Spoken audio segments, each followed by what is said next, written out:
அல்லாஹ்வுக்கு கொடுக்க வேண்டிய ஹக் கொண்டு இருக்குது. ஹதீஸ்ல தெளிவாக நபி அவர்கள் சொன்னார்கள், இன்னல் ரப்பிக அலைக ஹக்கா, உங்களுடைய அல்லாஹ்வுக்கும் ஒரு ஹக் கொண்டு இருக்குது. வெறும் 5 நிமிஷம் வந்து தொழுது முடித்ததோட அந்த அல்லாஹ்வுடைய ஹக் முடிவடையாது. கொஞ்சம் உட்காரணும், அமரணும், அல்லாஹ்வை zikr செய்யணும், அல்லாஹ்வுடைய கலாமாகிய குர்ஆனை ஓதணும், நல்ல 4 விஷயங்களை காதால கேட்கணும், அமைதியா உட்கார்ந்து அல்லாஹ்வுடைய படைப்பினங்களை பற்றி சிந்திக்கணும்.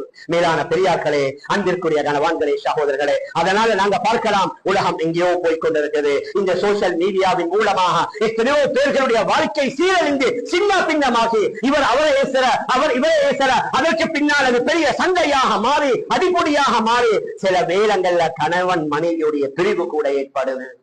அதோட ஆக பெரிய சங்கடம் என்னன்னு சொன்னா, இத புடிச்சு உடனடியா பேஸ்புக்ல போடணும், இத நம்முடைய குரூப்ல உள்ளவங்க பார்க்கணும். கணவனும் மனைவியும் வெளிநாடுகளுக்கு போனா அந்த மனைவியா மற்றவங்களுக்கு காட்டலாம், அது அவருடைய மனைவி. இவர் படம் புடிச்சு காட்டுறது, எங்கேயாவது திருமணங்களுக்கு போனா, ஹோட்டல்ல தங்கினா, அவங்க சாப்பிட்டா ஸ்விமிங் பூல்ல குளிக்கிறதையும் எடுத்து போடுறாங்க சோசியல் மீடியாவுல.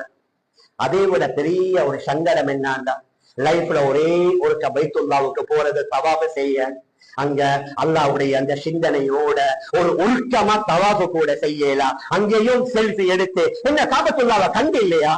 எங்களோட போன கூட இன்றைக்கு நீங்க கூகுள்ல செக் பண்ணினா மிக தெளிவாக அதனுடைய வெளி, அதனுடைய உள்ளெல்லாம் பார்க்கலாம்.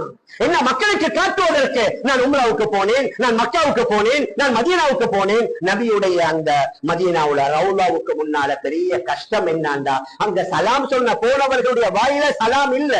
எல்லாரும் மொபைல் போனை தூக்கி கொண்டு அந்த நபியுடைய ரவுலாவை கைய ஒசத்தி என்ன சொல்றாங்க, வீடியோ பிடிக்கிறாங்க.